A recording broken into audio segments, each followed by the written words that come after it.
evening. ثانية واحدة يا دكتور، ثانية واحدة. ثانية واحدة بس. اتفضل.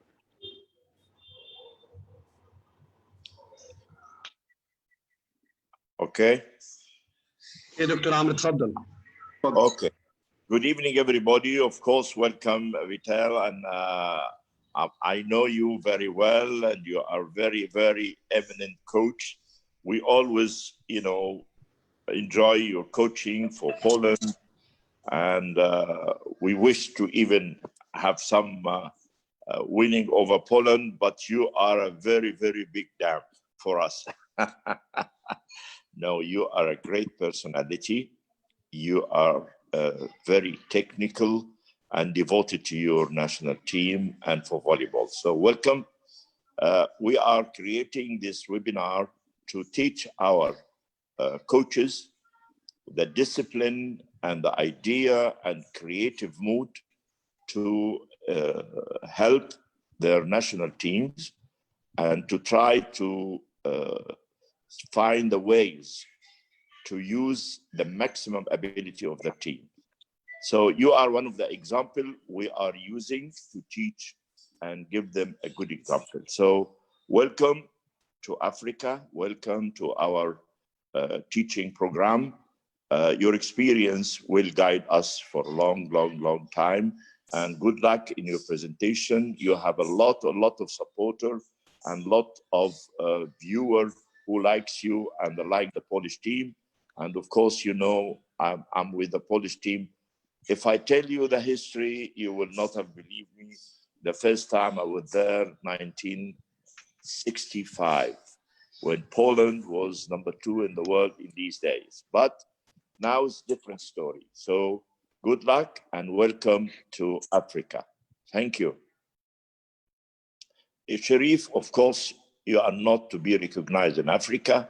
You are already well known, and you are the president of Coaches Commission, and you are our mastermind in Africa. So good luck, and thank you for all the people who are working behind the scene, Hisham, Tariq, and Enzo, and all the people are involved. So good luck, and for the participants, enjoy. And of course, behind the scene now, I'm the general executive director, Amadou, and she is one of the pillars of our developing program. So good luck, everybody, and enjoy the scene, and good luck for our participants. Thank you. Okay, bye-bye. Enzo, good luck. Okay, you have the floor. Okay, thank you. First of all, I would like to thank Dr. Alwani for giving us the opportunity to invite one of the icons all over the world, one of the role models. I think he's one of the people who had a history now in volleyball, and for me, he's one of the best coaches all over the world, and that's why I would like to thank him. I would like to thank the CAVB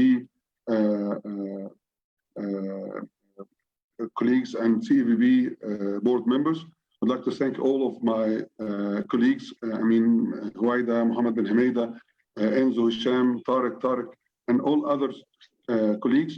And also I would like to welcome Mr. Vital here to join us tonight. I think he is, for me, as I told you, one of the best. As a player, he won 24 golden medals and 4 silver medals and 2 bronze medals as a player in his club. And as a player, I think also as a coach, coaching his club, also especially in Massik in Belgium, he won 21 golden medals. A huge number, and 6 bronze medals, and 2 golden medals, and one silver medal, and 3 bronze medals as a national team coach. He already played all kind of, tournaments, our championships as a coach and as a player. Especially in the side of national teams. He won the golden medal in 2018 with Poland. And also he made another history in 2014 with Germany when he won the silver medal. I think it was a very remarkable result also. Also on the other side, with Germany, he won the golden medal in the European Championship golden medal in 2015. And he returned again after he won the golden medal in Italy. And then today I wear for him the T-shirt of the 2018 World Championship. And he returned and won the bronze medal in VNL 2019 and bronze medal of European Championship 2019. And again, last year I was there. He won the bronze medal in the World Cup in Japan 2019. We have today our champ and our role model, my friend, Vital Hinan. Welcome, Vital, and the floor for you to start, please.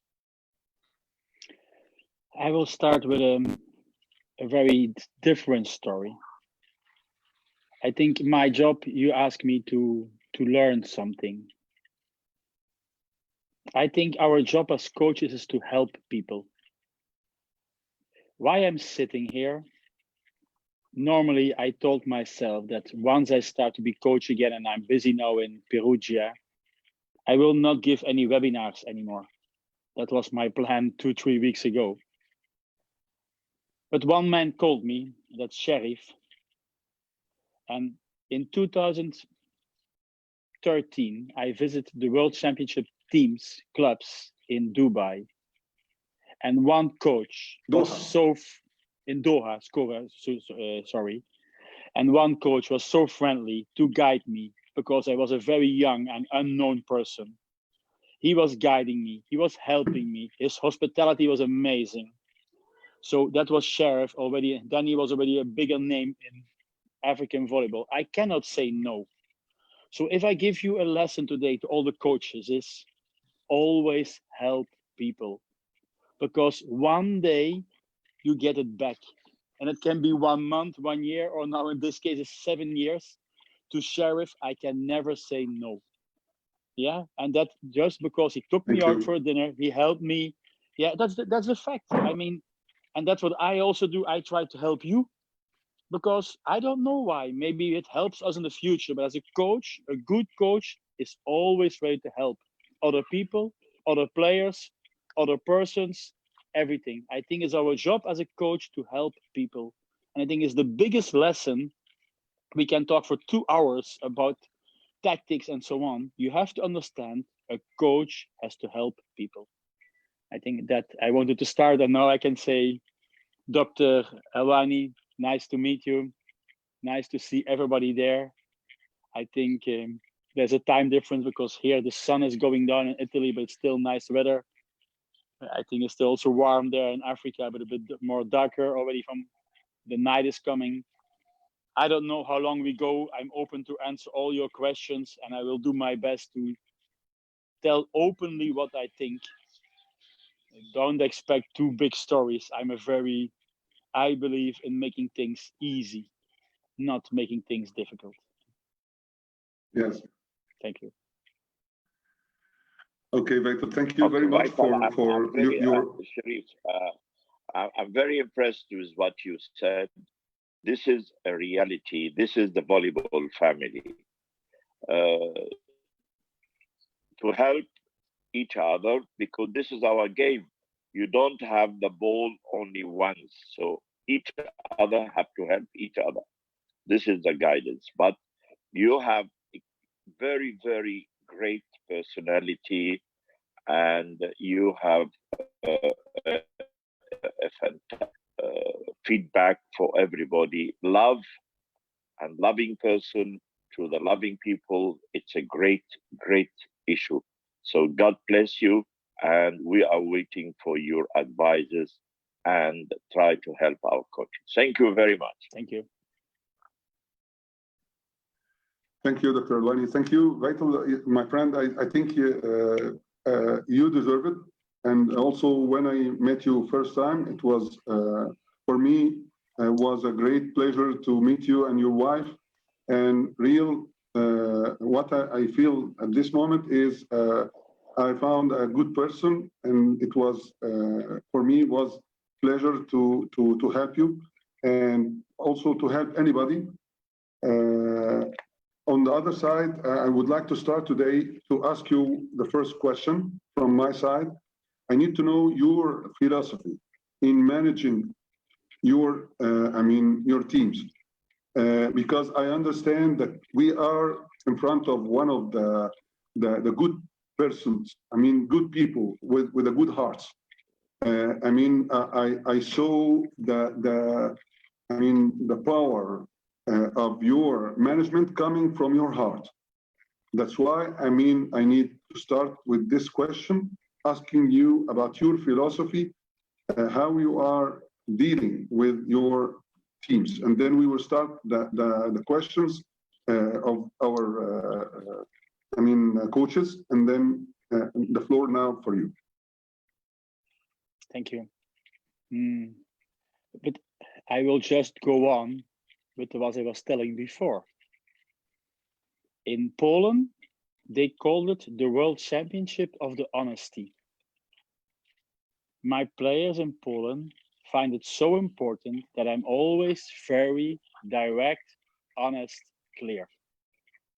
Yeah, they know that volleyball is important. It's not the most important, but if you play, you have to do it 100%. Yeah, I care for my players. When I was young, I felt like an older brother. Now I become an old coach, so I feel more like a father, and maybe sometimes almost the grandfather, but I care for my players. What means caring for your players? It's not only that you try to make your players better players in volleyball. Today, I was giving a book to my setter, Dragan Travica. It's a book, it's called Flow. It's about how to be more balanced in life. I think I want to learn my players something about life. But it's more than only the players. I always have a list from all the wives, all the kids. I know every player family, brothers. I know that it's important that I can help. If I want to help the player, I have to help the whole environment, everybody. That is my first step. Before I really go to volleyball, I have to understand the player. I think I would say that is one of my strongest points, that players really know I want to make them better in everything. Yeah, I think, and that's my philosophy. I started from being a coach who was winning some, you told me, some gold medals. I forgot how many. And then I started to be a coach who learned my players to play a bit better volleyball. Now I want to be a coach where players tell me, coach, you help me in life. And because we are professional volleyball players, it's better you win than losing. By losing, you don't learn so much in life. You learn a lot, but you don't come further. So of course I want my teams to win, but I'm always busy. What can I do for my players? And I think that is like I started in the beginning. There's a book. I don't know. I like to talk about books. I know that. There's a book from Simon Sinek. It's a very famous American business guru. His book is called Leaders Eat Last. And it means that as a coach, you have to give the example. Yeah, and I think you have to always be there. If you are always helping people, your players will also be there. Yeah, so I think that's the big philosophy. Before we talk about volleyball, is about how I see my players. Maybe I just go on one step more. Sherif, you tell me, you know that I sometimes talk too much. So if you find that enough, you just put a hand up and I stop sometimes. Yeah, and if somebody else wants to stop me, no problem. Everybody can stop me, no problem. If we go further, if we go further to volleyball, like I explained before, I think my goal was always to make volleyball is a very difficult sport. It's impossible to play volleyball without mistakes. Yeah, if it was possible, you always win. So we have to learn to make it more easy. I help my players to make volleyball easy. So we accept some mistakes, we accept some other things, but you make things easy. I have a lot of balls who are my fault. If they spike, if I tell the guy stay on that and that position and the spiker spikes another position, it's my fault and it's coming on it's my problem, not the players. I think that's my biggest thing. It's easy. I have to help them to make it easier on the court to play. Yeah, what they do, they have to do good, but not too much. Yeah, and I think that's one big part. Yeah, I think that are my two biggest parts. Like I said, the total story and the story about how I play volleyball. Yeah, if now I think if you bring that to the Polish national team, I mean, in Poland, like I told you, one thing that was very important for the players that they became very honest and clear to them, but also that I made very clear how I wanted to play. And I told them, if you play like this and you lose, it's my fault. It's not your fault. You have to play like I ask you. Yeah, and I as a coach, you have to take this responsibility. And I know that one day I will lose. I was still now always lucky. But I think it's very important that you as a coach, you give an idea, that you also take responsibility. And I think I will give you one more small advice as a coach. You do what you want, but never say you lost. A coach who's telling to his team, you lost, is the biggest mistake you can make. It's I lost, maybe we lost, but it's never you lost. Because I think as a coach, for me, it's important that you're an example. Okay. Now I stop, Sheriff. Thank you.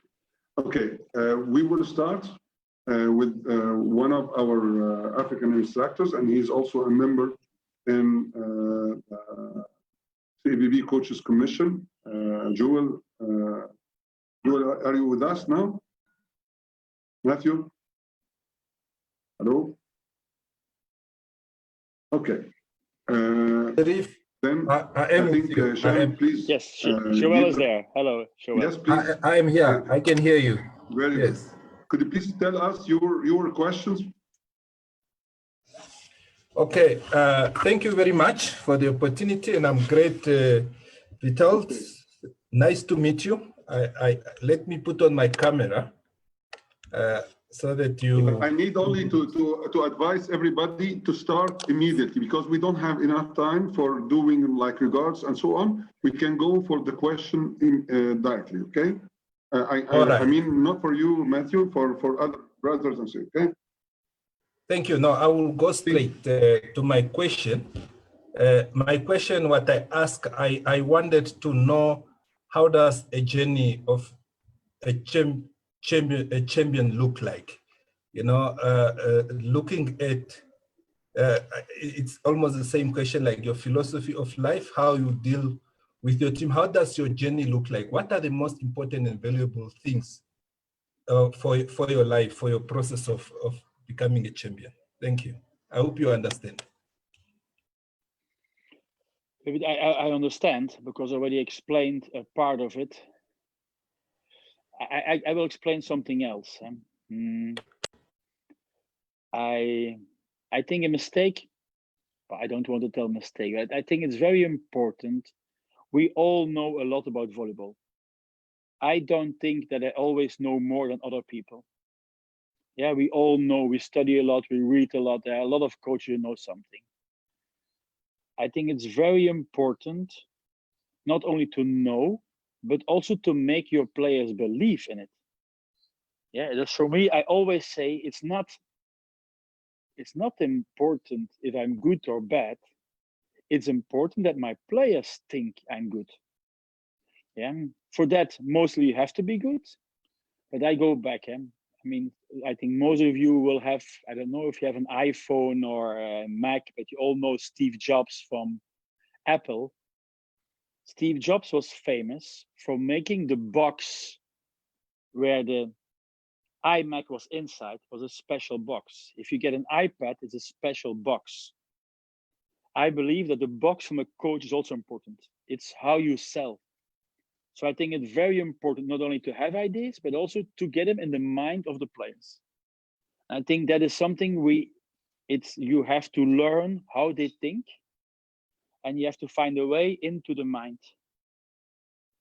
So in that way, I was able, for example, to make my players in Poland believe that they just have to play good. Till then, they were always busy with, we win, we lose, we win, we lose. And I tried to explain, let us play good volleyball and see where we end. Yeah, so I think in that way, I think it's important to not only be a good coach, but be a good coach in convincing people to go with you. Yeah, I think it's a quality we sometimes forget, I guess. Yeah, I believe, like you hear already now, Joel, I believe a lot in the psychology of our game. So in that way, I am busy a lot how to convince players. I will give another example, how to convince players. In 2014, I went with Germany to the World Championship. And I had a feeling that my players were not believing that they could win a medal. So I made myself, if I had somebody who made for me a very big banner, it was like, I would say 6 meters by 1.5 meters, with the 3 medals on it. This I was hanging in the hall. It was hanging there for weeks. So my players could see every day, we are playing for a medal. We are playing for a medal. And after 2 months, the players start to believe. So I think the step is not only about how good you are, the next step is you have to make them believe in what they are doing. And I think I told you already in the beginning, the World Championship in Poland was from honesty, but also from belief. Yeah, because if you think that your coach is honest, you start to believe him, you will follow. And then there's coming a crucial moment and they will just do what you ask. And I think there it's a key point. I mean, I believe so strong in that our personality is so important towards the players. They are young guys. We are mostly clearly older. It's to us to be there like the leading way of life. I hope it was some answer, Joel.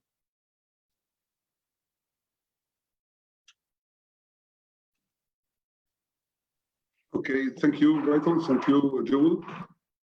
We will go to Tolani, the next question. Please, Tolani, if you're ready, please give us your question. Okay, thank you, Sherif. Thank you, Vital, for the good information. I think basically some of the elements you have covered, but if you could just share 3 critical ingredients that made you win the World Championship, just 3 critical ones out of all that you have said over and above, if you're going to select just the 3 critical ones. Thank you. I don't want to talk the whole evening about psychology. So it's also interesting to talk sometimes about volleyball itself. Often I get the question, what is the most important in volleyball? And I think the Americans making a lot of study, and they tell that if you want to win a match, making points in attack is the most important. Yeah, and I agree. But the second most important is if you can avoid that the other team is making points in attack. So how can you avoid your team? It's block, defense, serve. Yeah, so you can avoid the other mix. Now we come back to the World Championship and a couple of elements.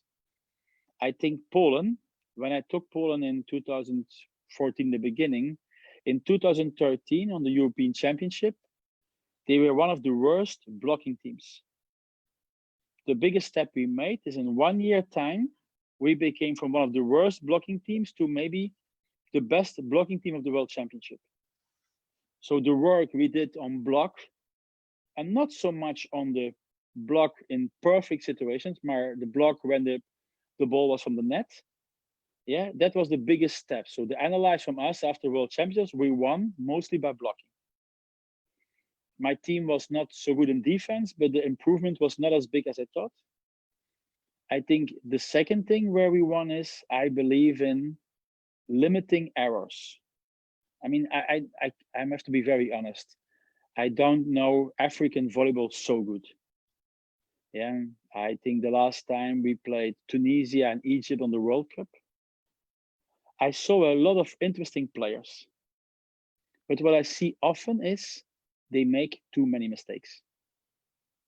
Yeah, volleyball is about you can make a point. If you don't make a point, you don't have to make a mistake. I think with Poland, we were very good in making this step from, okay, you score or you don't make a mistake. I think these were the two, this better blocking, controlling mistakes were the two.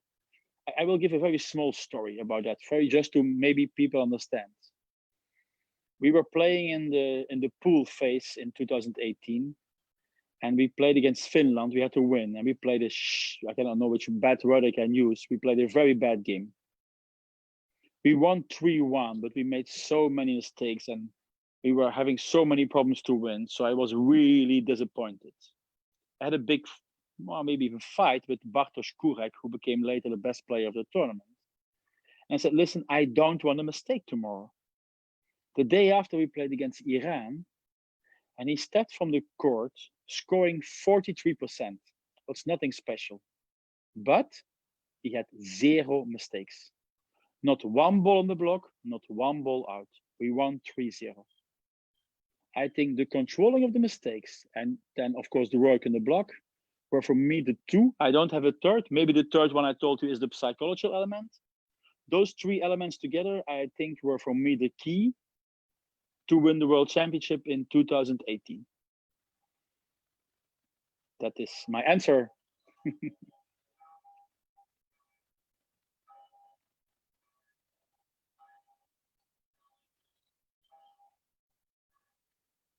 Sherif, Okay, now thank you very much for the answer, and we will go for the next question. One of our golden coaches in Africa, Paul Bituk, is my brother, and also he's a very good coach, and also he's an African instructor. And the floor for you, Paul, to ask your question.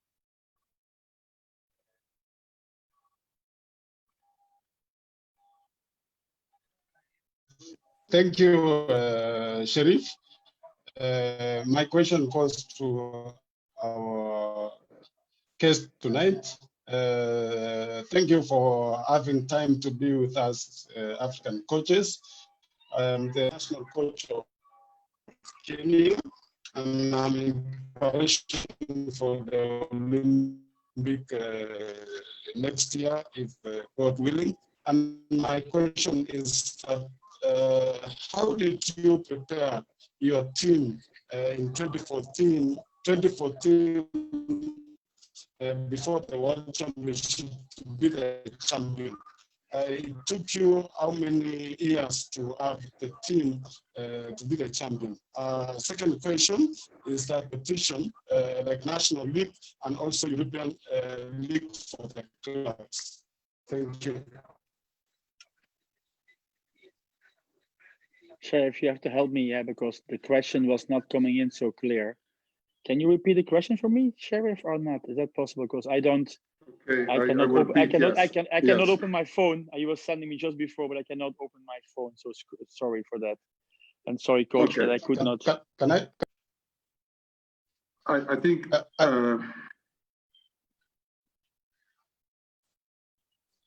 Can you repeat it, Paul, please? Yeah, I wanted to know how it took him how many years to prepare the team in 2014 to be the world champion. And the second question, I wanted to know how did he prepare the team while there were other competition during the same year, like European Championship for the clubs and also the National League. Okay, now it's clear, but I don't know. I mean, for Poland, I took them only in May, and in September we were a world champion. So in 5 months, 5 months can change. But I will tell you a story about, I don't know if you know the concept I really like about the 4 steps to make a team.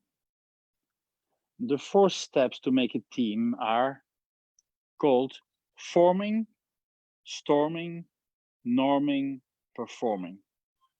If you go on internet, you will find this theory. It's a theory already, I think, made in the 60s or the 70s, but I like it a lot. Yeah, why? If you bring a team together, in the beginning, the team will always have a lot of fun. New guys coming together, they're always friends. That's forming, easy. But you're not a team. Yeah. The second step, if players start to fight, yeah, that's normal. It's good that you have sometimes discussions inside. Yeah, that's the second step. And then it's coming after the second step, you have to make a third step to make the players together. Yeah, and then only then you can go to performance. So I have to be fair. I always do those steps. In every team, I make these steps to bring this team to that situation. Also with Poland, we had big discussions. Yeah, and only after discussions we were playing better. I think that's something to remember. Like, one, I like that. Don't be afraid as a coach to have a conflict. Conflicts, you need to get better. You were talking about the more tournaments we play. I think just before. Okay, it doesn't matter. Yeah, about the more tournaments you have to play. I think that's difficult. I don't like it because it's impossible to have a team playing good the whole summer.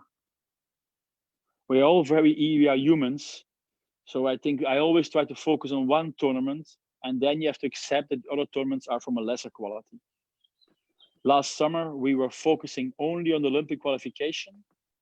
And afterwards, we won the bronze medal on the European Championship, but we were hoping for more. But it's very normal. We are like, I think all players are just humans. Yeah, and I think it's not so easy to ask them to do everything. Yeah, I think that is something you have to always explain. I think it's very important to make goals, but not too many goals. That is, I think, there. What I have to tell more? You asked me also how I was continuing to train. I think it's not possible. I have to be honest. It's like, I don't know how the situation in Africa is. One of the biggest problems, we have in Europe is that the players are playing too many matches, and we have no time to train. So that is a problem. We are like, I try to survive and try to train in between. We are a lot. I work a lot with the guys who are not playing. They train extra. Yeah, that we try to keep guys in shape. But I think it's very, very hard to keep on training in tournaments. Yeah, and so in that way, it's sometimes like, don't think because I want something that I have solutions always. I ask myself like, I don't know what to do now. I don't have a solution. So it's like, I think every coach has this moment. Also, I have this often that I don't know what to do. Right? That is my answer, Sherif. Or I don't want to say the name. Pitok? Paul Bituk. He is the head coach of women's team in Kenya. He already qualified to Olympic Games. So we will drink a coffee together in Japan, in Tokyo next year. Huh? Good. Yes, sure. Sure. Okay, the next will be Kathryn. Kathryn is the new FIVB instructor, also from Kenya. And she is also one of the talented coaches She is leading the youth and juniors team for girls in Kenya. Okay, Kathryn, are you ready for your question, please? Yes, I'm ready. How are you, everyone? Welcome, Kathryn. Yeah, welcome, yes. Kathryn. Only Sherif and me can talk, so you have to talk with our two. Okay, I take this opportunity to thank everyone for hosting us tonight. I just have 2 questions for Mr. Vital. And the question goes, the first one, what did you do different since 2014 to win the World Championship in 2018? And then my second question is, what would you advise the African coaches to rise up to the occasion? Thank you very much. I mean, I will, hello, Kathryn, I will give 2 times the same answer. Huh? I believe in, I believe in hard working. Yeah. I mean, for a coach, it doesn't mean that it's a bit different than for players, but also as a coach, you have to work hard. If you ask me what I changed between like my evolution as a coach from 2014 to 2018, in general, I don't like to look backwards. I always look forwards and I look, what can I do better? Yeah, like I told you in the beginning, I'm a person who likes to read books. I read a lot.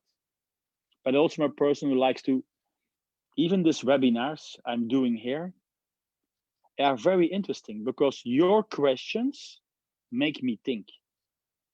That's the good thing about all those talks. I did a lot of this. Every time I have to think like, is this a question? Why? What do I learn from it?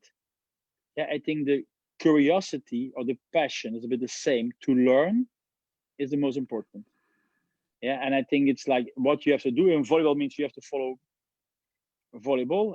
I will give an example, and it's not to exaggerate, but it's just to give you an idea what it means working. Somebody asked me a couple of months ago, just before the Corona crisis, how many matches you were seeing this year on your laptop or live or in total. And I started to count and I came close to 1,000.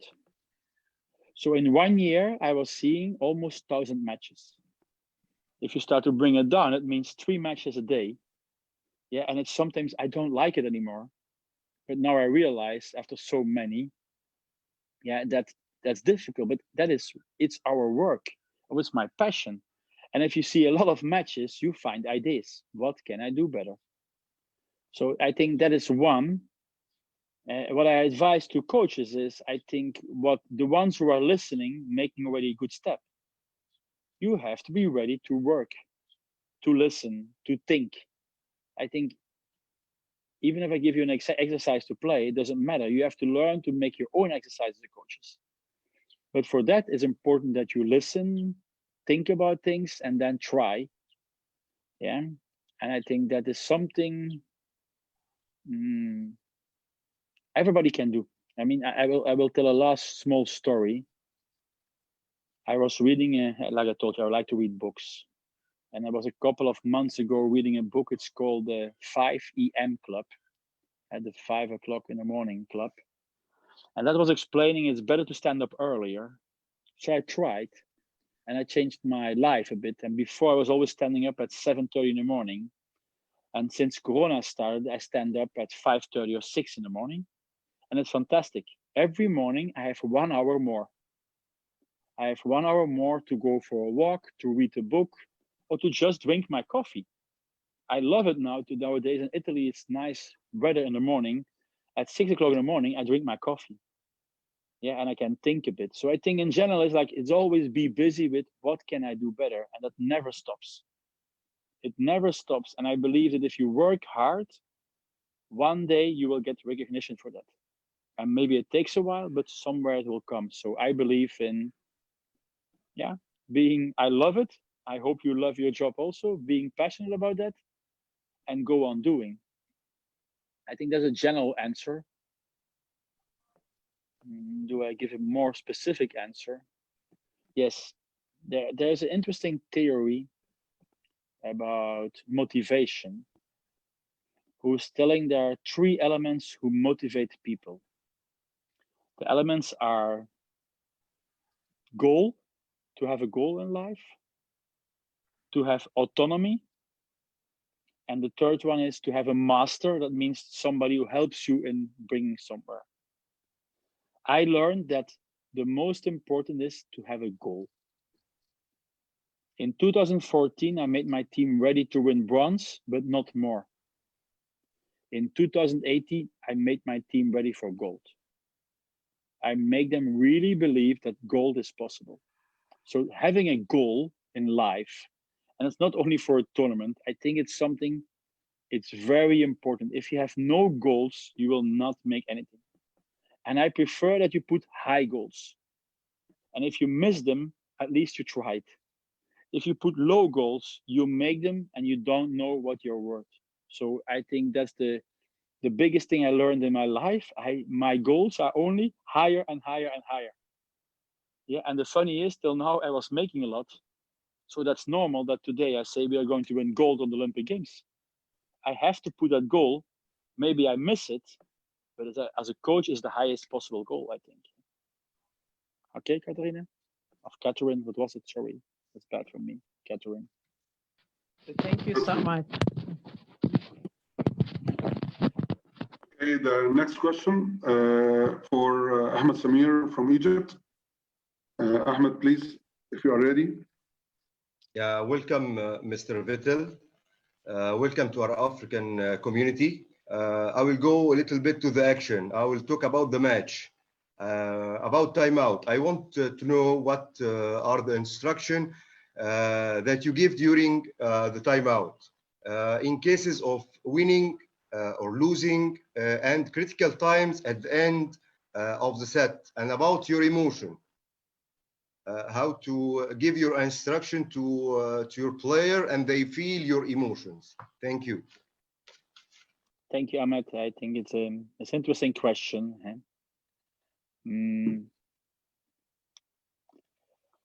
Where I think timeouts is, you will maybe not believe me, I think we have too many timeouts. We have the technical timeouts, slowly go out, we have the 2 timeouts, we have the 2 challenges. We have so many breaking moments that a lot of times I don't know what to say. Yeah, some people tell me also sometimes you don't talk. Yes, sometimes I have no idea what to tell my players, and then I think it's better to not talk. Why? I was myself a player, and it's not so easy to take a lot of information in a timeout. So maybe I'm different than other ones, I don't know. But in generally, I don't like to talk to the whole team. Yeah, first, the general is that I like to talk to one player. Explain him something, he can change. One player, one thing. I think you cannot give 3 or 4 or 5 informations. If the pressure is there from the match, they can have 1 information. And the next time out, another information. That's possible, but too many informations in one time out is not working. I mean, everybody who saw me coaching knows that I have like a plate or like something in front, and there I write down all the things I want to tell in a timeout. But then it's coming the timeout, and then I will select. I will not tell everything what's standing there. I will tell those things who I think like, this is important for this guy, and this information is important for that guy. Yeah, that's my general concept of working. That is independent if we are winning or losing. If we are winning, I try to talk even less. Because if a team is winning, and let us say that they're not only winning, but also playing good, the only thing the coach can do is disturb it. So you will not see me talking too much if we are winning and playing good, because I can do nothing. Yeah, then you have 2 different steps. You are losing. I still hope we are playing good. Then you need patience. If you think this is sport volleyball, your team is playing good, then you are behind, you have to just keep them working on the same way. It's sometimes very important. If you let your team lose the head and they start to do different, then you will play bad and lose for sure. I think that's the quality as a coach, is to keep your team on the track. So only in the case that your team is behind and playing bad, maybe you can really do something as a coach. You can really, then sometimes I take the whole team, and people who know me, they know that sometimes I can be a bit mad or emotional or doing. Then I have to try to change the game. Yeah, I think it's almost always planned. I see it coming and I will do it to see if I can change my players. I mean, if your players are playing bad, they will have this in mind. I think maybe you played volleyball, I guess. If you play bad, you're only thinking about, oh, I did this mistake and that mistake. So then you can try to get that out of the head. How you do that? By getting mad on them, but do something so they forget the part before. I think so only in the timeout when you're behind playing bad, then I take the whole team and try to change something. Another thing what you have to don't forget is, but that's if you talk about feedback, not only in the match, but also in the training, understand that if you tell one thing bad to a player, you need to tell him three good things to balance it. I mean, a player hears one bad thing and three good things is just neutral. He's not even feeling good, he's normal. To make a player feeling good, you have to tell 7 good things and 1 bad thing. So always be very careful that if the player is in a certain mood, that you don't put him down. So I think on that I'm working a lot. You're asking me about timeouts, you're asking about the crucial moments.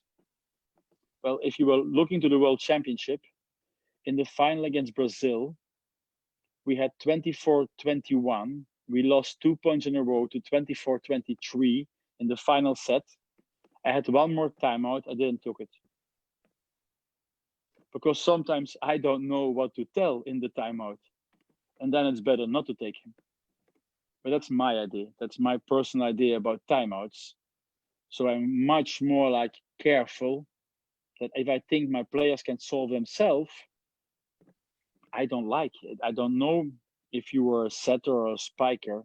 I don't like on a crucial moment to go to my setter and tell, you have to play like this, or you have to do like this. I think it's limiting him. So in the crucial moments, I think it's important. I was talking before about autonomy, that the player can decide himself.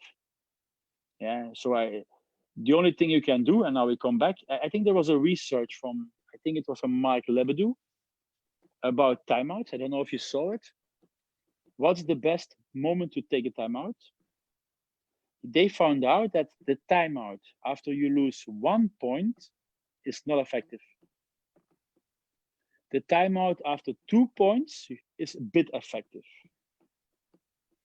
What's the best timeout? Is the timeout after 0 points. What does it mean? If you see a very good guy go to the serve, don't wait till he makes 1 point, but take the timeout before he's serving the first time. This is the timeout who's the most effective. This I will use, but I will always tell directly to my players, this is a timeout for tactical reasons. Yeah, it's not a timeout for you or something to tell, drink something. It's just for tactical reasons to stop the opponent. I think that's a bit the most important now about timeouts. Okay, Ahmed, I hope I was giving some information. Okay.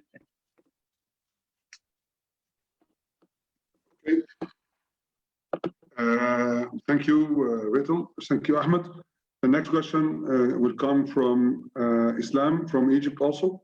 Please, Islam, go ahead. And after that, Mr. William Marr, please be ready for the next question. Islam? I need a microphone, Islam. We need a microphone. Hello? Yes. Yes. Yes. Yes.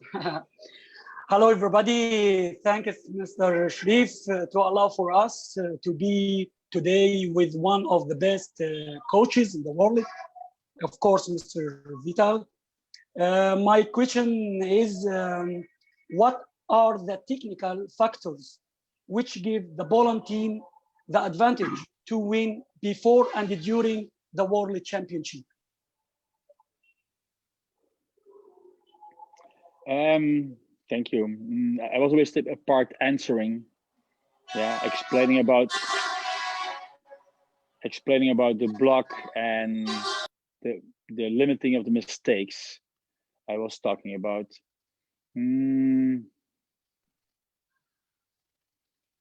What about the serve?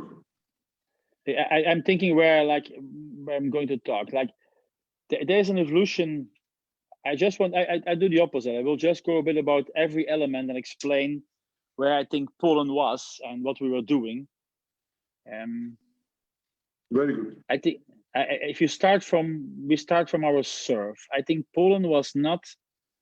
We had a couple of good servers, but again, we had a very low percentage in serving mistakes.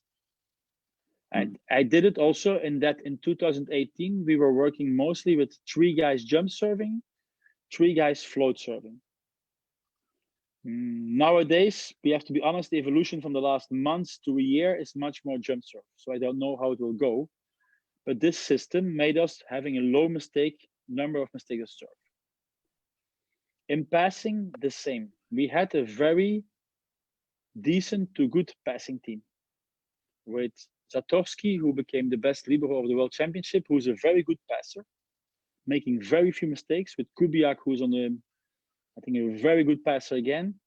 Only Shalpu got some more problems, but we have a very good passing team again with very few aces against us. So they're the limit of mistakes.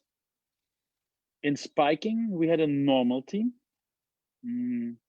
We had an opposite who made a very good end of the tournament, Kurek. Yeah. Like I said, we were working very hard on, again, limiting mistakes. I don't like, it's no secret that I'm a coach who like that players can do more than one thing. That means more than only spiking diagonal or spiking line. They have to be able to tip. They have to be able to shot. Something we train a lot on is that you have to learn to play the ball in the block and get the ball back. Nowadays, I have to be very honest, we train a lot with tipping with the right arm, tipping with the left arm. I think a good player has a lot of techniques to do something. Yeah, so that is, I think, if you look to the spiking, Poland is famous and other teams don't like it always because we try to play the game a bit more variation. Like I said, the crucial point was the block. We were the team who was having a lot of not only kill blocks, but a lot of touch blocks. I don't know how you judge as a coach, but as a coach, it's for me important the number of positive contacts in block. Not the kill blocks, but if you have a blocker who's always touching the ball and you can defend, I like him more. Yeah, so in that way, I believe that our blocking was from a high level. Our defense was not. I have to be fair, our defense was not from so high level. We could do clearly better, and it's something we were working in 2019, even now in 2020, we are working a lot on training to have more defenses. Yeah, that's something I think they were not so strong. Yeah, I think that if you go over every element, it's a bit explained where we were and why we were winning. Okay. Okay, thank you, Islam. Thank you, Vital. I think we will go for the next questions because first of all, I would like to welcome Mr. Waldemar. He is one of our experienced FIVB instructors and experienced coaches in Africa, and I'm very happy that he's joining us. And please, Mr. Waldemar, could you please unmute your phone, your microphone, please? And start your questions, please. افتح الميكروفون واجهز عشان خاطر تسأل الأسئلة. Okay. Okay. Thanks for CAVB Coaches Commission. Could you please ممكن تعلي صوتك شوية كابتن ولد عمار؟ صوتك واطي شوية، عليه شوية. Thank you for for CAVB Coaches Commission. Okay. Nice to meet you, Mr. Haynen. My first question is, Hello. what is your opinion about volleyball African in the World Volleyball Championship, Cameroon, Egypt, and Tunisia? The second question, Kubiak and Kurek win 50% of the points of the team points. How to manage the two stars? Thank you. Thank you.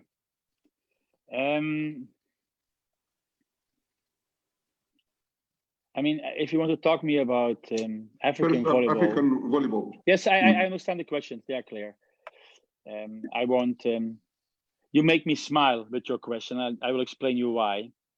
One of my best friends is Nathan Wunambaina. He's a player from Cameroon, yes, who was playing with Cameroon. me, yes, 2 or 3 years in Belgium, and I had always an amazing contact. I even have to tell you honest, we always were dreaming to start together a volleyball school in is it Yaoundé, the capital of Cameroon. We want to start together in the future a volleyball school. And even last year, I talked to him and said, and yes, we are going to do it one day. So one day I will start a volleyball school in Cameroon.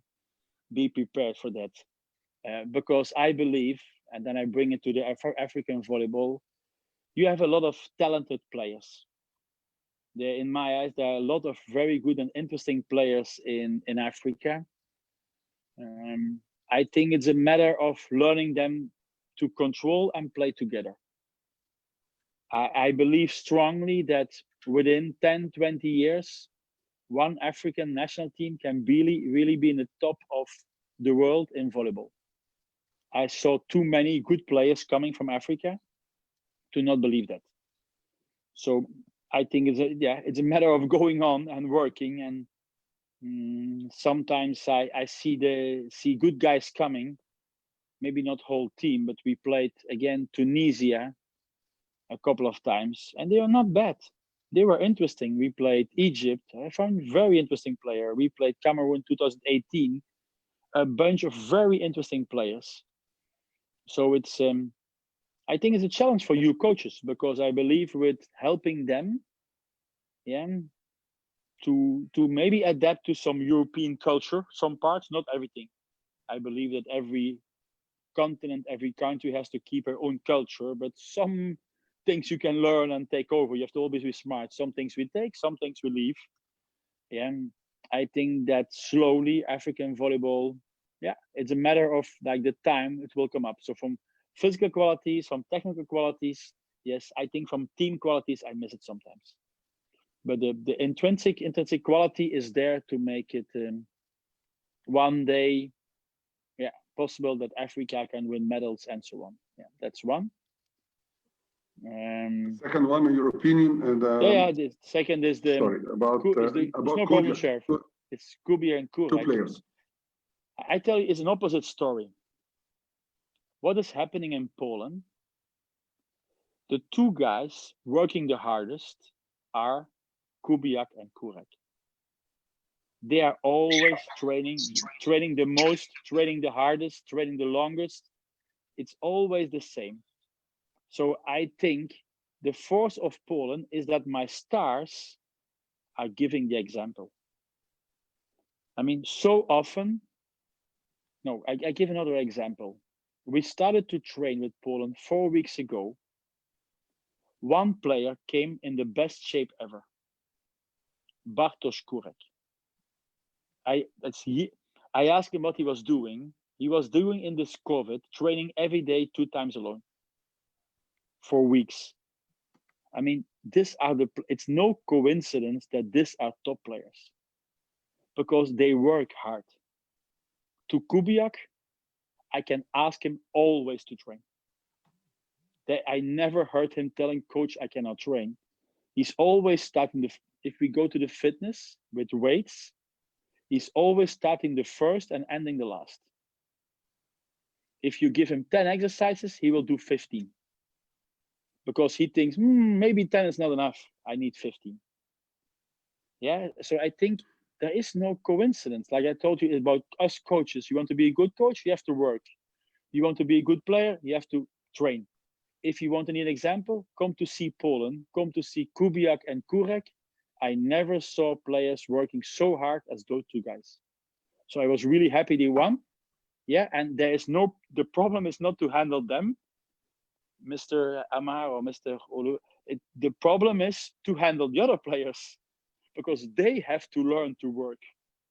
Yeah, and they sometimes, they win a gold medal. My biggest problem was the players winning the gold medal and never playing because they think they are stars and maybe they are not stars. In my experience, the real stars, they will work. The half stars, they have to learn to work. Even in Poland, I have a very good culture. I cannot complain. Also, the young guys are learning this, but it's really something you have to learn. Learning to work hard. You cannot do if you're 20 years. It takes till 25, 26, 27 before you can learn this. Yeah. And it will cost a lot of sweat. And I think as a coach, it's my job also sometimes to push players, but I never have to push Kubiak and Kurek. That's the strength of Poland. Okay. Thank you. Okay, about Kubiak and Kurek, I know them from, because I was working with the youth and juniors in Egypt for a long time, and we are working in Poland, with Poland from 20 years. I know them from when they were young. I mean, they are always shining. They are working very hard. I saw them in the training sessions. I saw them in the training matches. That's why I believe you give us the right, the right answer. And the next question will be for Mr. Waldemar about when you decide to return to Belgium. He don't know that you already led or you were coaching the Belgium team before going to Poland. That's right? That's true, yes. Thank you. Yes. Thank you, Mr. Brahman. Okay, the next question will be Mr. Amadou from Senegal. Please, Amadou, if you are ready. Amadou. Amadou.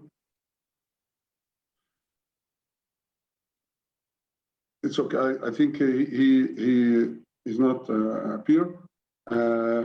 He said, what were the key points in defense when you are in Perugia, Italy? Did you kept same keys with national team of Poland? This is the question. I mean, I'm just reading. Good. I think if we talk about, because I like defense, I have to be very honest. I'm a coach who likes defense. And again, now we go very easy and you will like, what is he telling? Defense is about taking position. It's not about moving too much. I want my players and in Perugia and in Polish national team not to move. I don't want anything. I mean, I also being a good defender is being lazy. In the big thing people forget, nobody knows where the ball is going. Maybe the spiker knows from the other team, but you in your own team, nobody knows. So if you don't know, it's about standing still. You have to react. I think it's very important. The mistake in defense is people want to act, but you cannot. So my idea is always very easy. You stay in defense, you do nothing, you wait, and then you react. And that's my key always. I want often, I don't know if you use the program, there's a very interesting program if you have an iPad or an iPhone, but even on other phones, it's called Coach Eye. Coach Eye is a program to film, and you can afterwards very easy look to images. I think it's costing a couple of euros, so really it's something you can use. If you use that, you can film it on the training and see if everybody is standing still on the moment of the spike. That's for me a key point. The second key point is very easy. Go for the ball. I will tell you nothing special. If you don't go for the ball, you will never defend. So I do often exercises where the players know that if a ball is on the floor without that somebody is touching it, we start again the whole exercise. Yeah, that is, I find one of my basic exercises. Defense is about standing still, going for the ball. And so often you can read from coaches, defense is attitude, and I have to agree. You have to make it important. Yeah, if it's important, then they can do. And then we can talk about techniques, and that I do in the morning trainings a lot. But for defense, I learned you can train techniques for hours. If the player don't want to defend, he will never defend. So in that way, I think it's yeah, I think defense is a kind of attitude, and that are the key elements. Sherif, I have something special. My battery is almost empty, so I'm going to walk inside. Don't think I run away, huh? And I will plug in my. I will plug in my phone. I will plug in my phone. No problem. So that take your time. So that you will see me in the dark for a while. That you have to give me. Yeah, that you have to give me, and then I will see how I plug in and find the position. Okay. And now I'm back. Take your time. So I'm back a bit different background from my house inside in Italy. I hope it's still working, but now I have battery again. So we can go on, Sherif. Thank you.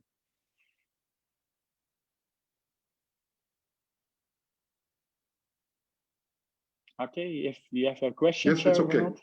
Yes, okay. The next question, Dennis. Welcome, Dennis. Are you ready to give us your question?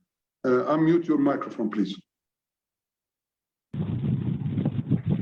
Yeah, thank you so much. I'm privileged to be here to hear a wonderful coaching experience from Coach Peter.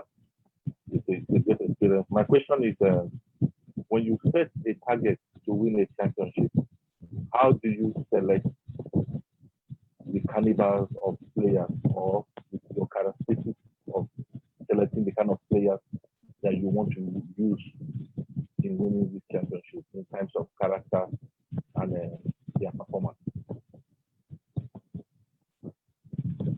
So I think the question is about how I select my team. Yeah, based on qualities and character.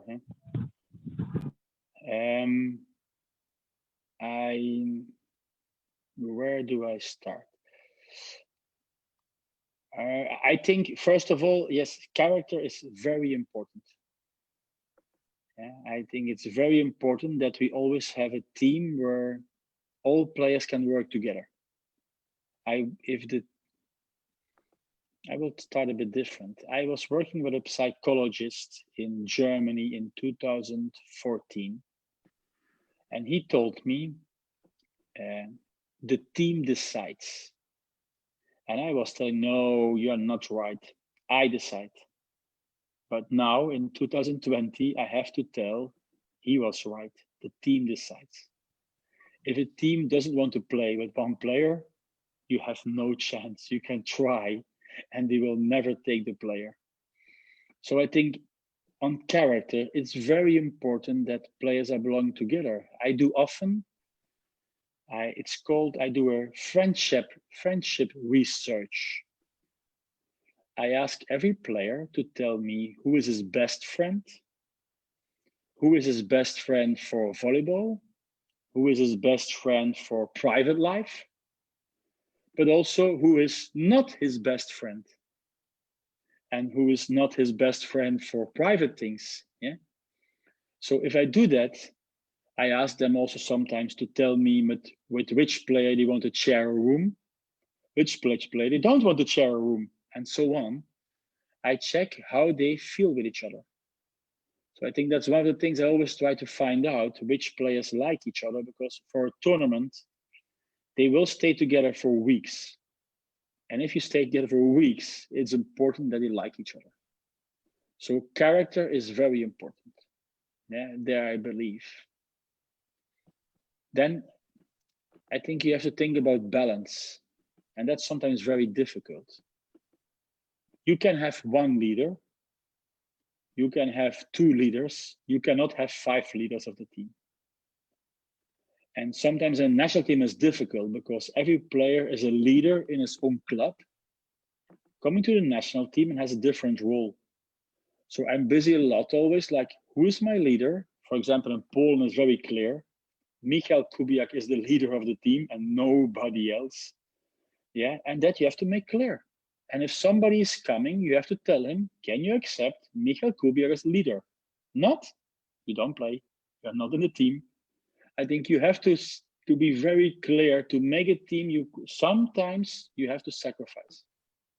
And I'm not afraid for sacrificing, not in one team, because I know at the end, you will think like, why I was not doing it. I mean, I already did times that I did like in Germany, that the players could choose the team themselves, not me. The players were choosing the 14 guys going to the, I think it was a European Championship. So I believe in the influence of players. As a coach, you can help a bit. Character is very important. I think about volleyball, players are not stupid. Players understand when they are deserving to be there on volleyball level. On character is sometimes different. That is much more difficult to explain. Is there something more I have to explain about making a team? Yeah, like I said, you need everything. You need also, I mean, I have a guy I find very important, national of Poland, for example, is Damian Wojtacek. He was my second libero. And when I took him to the World Championship, he was half injured. Still, I took him. Why? He's the guy who makes the fun, who makes the jokes. And it's important. It's important for a team to have a guy who makes fun. A team needs everything. So you always have to think what I need. I need a couple of quiet guys. I need a couple of leaders. I need the guys who make fun. And you cannot have too many of each. So it's a very complex thing, making a team together with how they play volleyball. Yeah, I know that. And as a coach, I will also advise always to explain to every player, not only his volleyball role, but also his behaving role. The player has to know what he has to do. If you have this guy who's there to making fun, you have to tell him, it's good you make fun.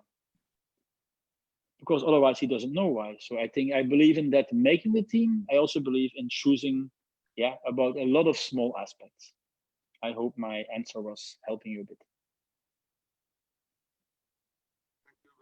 Thank you, Dennis. Dennis, by the way, Reto from Nigeria. Okay. Thank you. And the next question will be from Yusuf. Please, Yusuf, if you are ready, please give us your question, please. Yes, no, thank you very much, Sherif.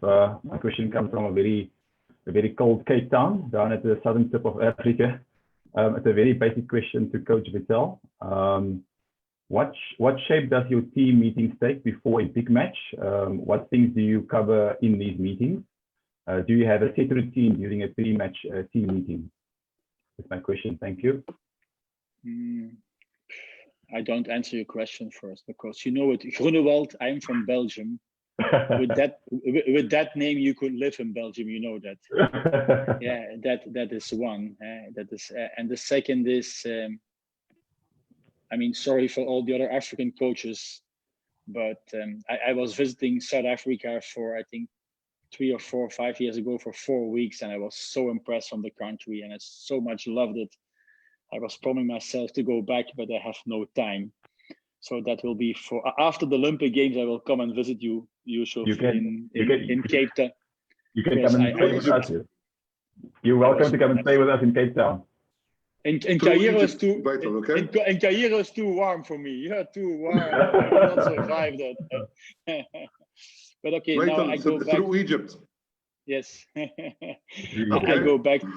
Okay. I go back to your question about match preparation.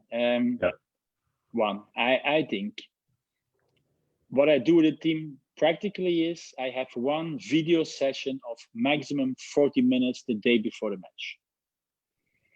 In this 40 minutes, I explain to the whole team, first of all, the big concept. I always find it important.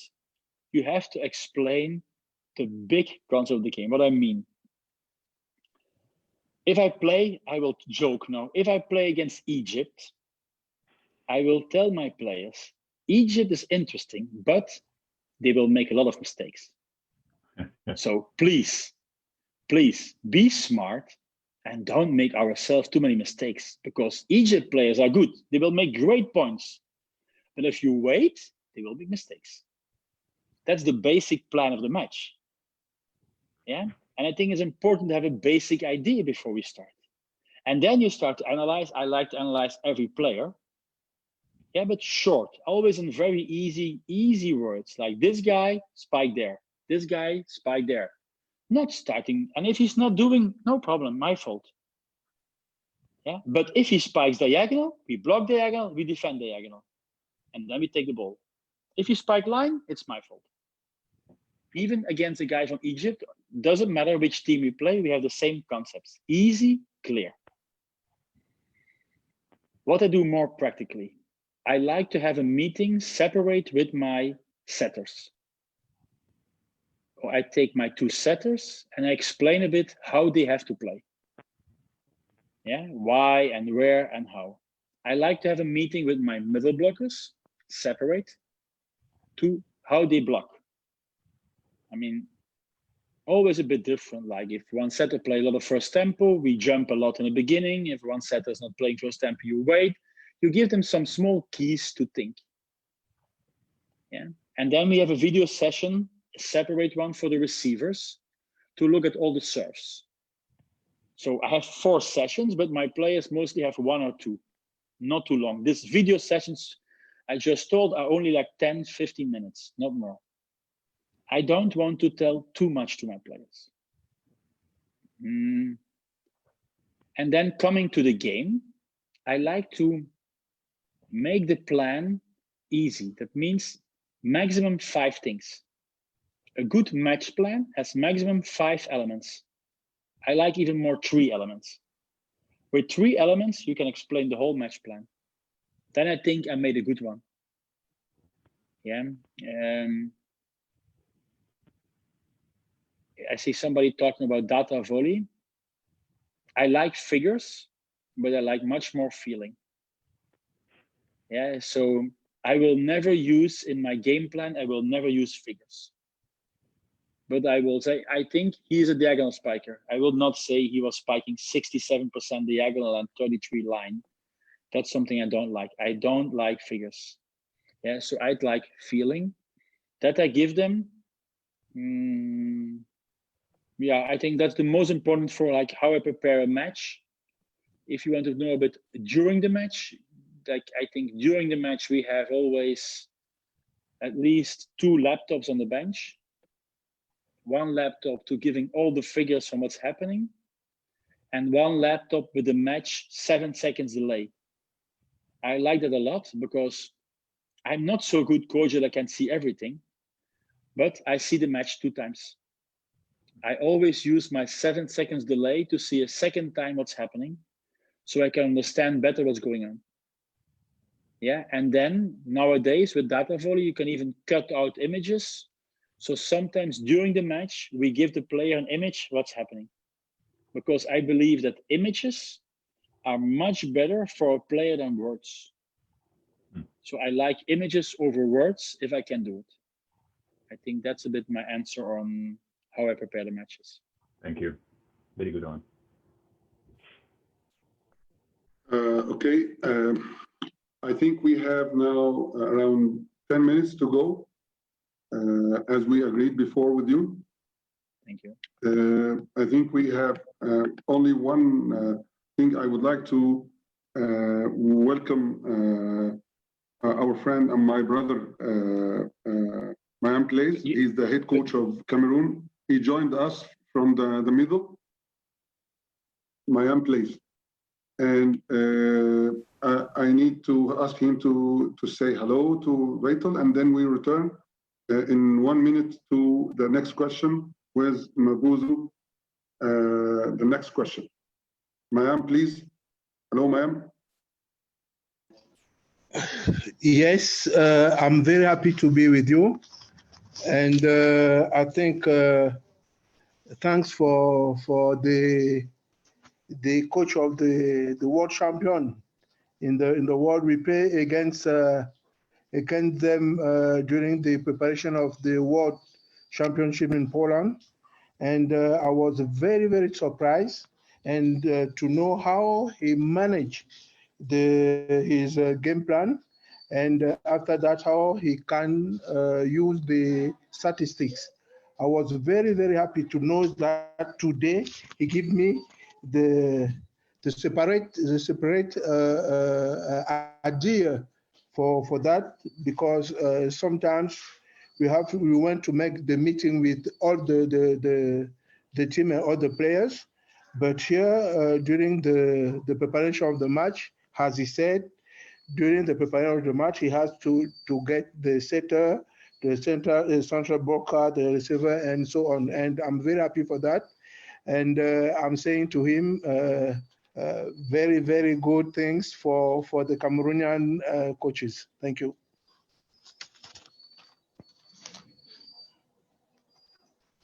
Thank you, ma'am. The next is Mapuzu. Mapuzu, please, what is your question, please?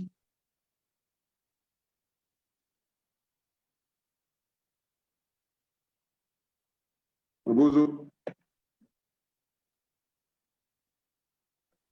Okay. I think we can go for the next question coming from Ala Khalaf from Iraq. He's sending regards to you and asking about your. Okay, asking what are you doing for preparation one day before the match? I mean, we will talk a little because it's a long question, but I will take this part to give other coaches opportunity to talk. Okay, it's your answer. I mean, the preparation one day before. I mean, I already spoke before, like the day before we have a video session of 40 minutes. I think the day before, I like to think like that. I will explain one thing I'm doing. I want to make things easy, yeah? If I tell in the video session where my defenders have to stay in defense, we will go on the court. I will take some tape. I will tape on the floor the number of the player, and my players know where they have to stay. And we will train. What I tell in my video session, we will train also directly after. Because it's easy to tell on a paper, you have to stay diagonal. I think it's different if you put a player on the place, on the court, on the field itself, and let them defend a couple of balls. So I always try to have, from what I tell in theory, we go directly to the court and we try to do it. Yeah, and in that way, they have the direct feedback about the theory of the scouting and what they are doing on the court and how they do it the day after. And I have a good feedback from that players have to feel where they have to stay, not only see it on a paper, they have to feel it on a court. That's one thing I'm doing. The second thing I'm doing is the day before the match. I don't like to keep my players waiting who will start. So mostly, almost always, I will train short in the team who will start the day after. So the players know, like, okay, this is the starting six for tomorrow. Like this we are going to play, and like this we play mostly 1 or 2 sets. So the players are prepared to play, because in January I like to play a lot different. Other teams, other players, other starting six. But in that way they know how we play. So that is what I do the day before.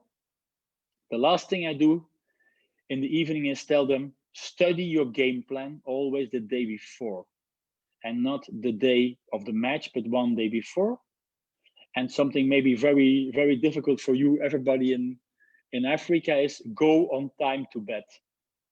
Yeah, I like my players well rested, and we sometimes forget how important it is to sleep. So my players have to go to bed before 12. I think it's already almost time for you there, but before 12, everybody has to be in bed. And I like that. I like well-rested players, because sometimes we forget those easy things. Sleeping is sleeping is more important than training. Yeah, so I think that are the things I'm doing one day before the match. And I think, yeah. I have one question from one of the African instructors, but he didn't attend. Rene Atanaga. He is also from Cameroon. What do you think about having players in the selection playing in other championships, not in Europe, or having them all in Poland? This is the first part from the question. The second part, would there be an impact from the influence of other volleyball coaches? I think we have 3 minutes to go and finish.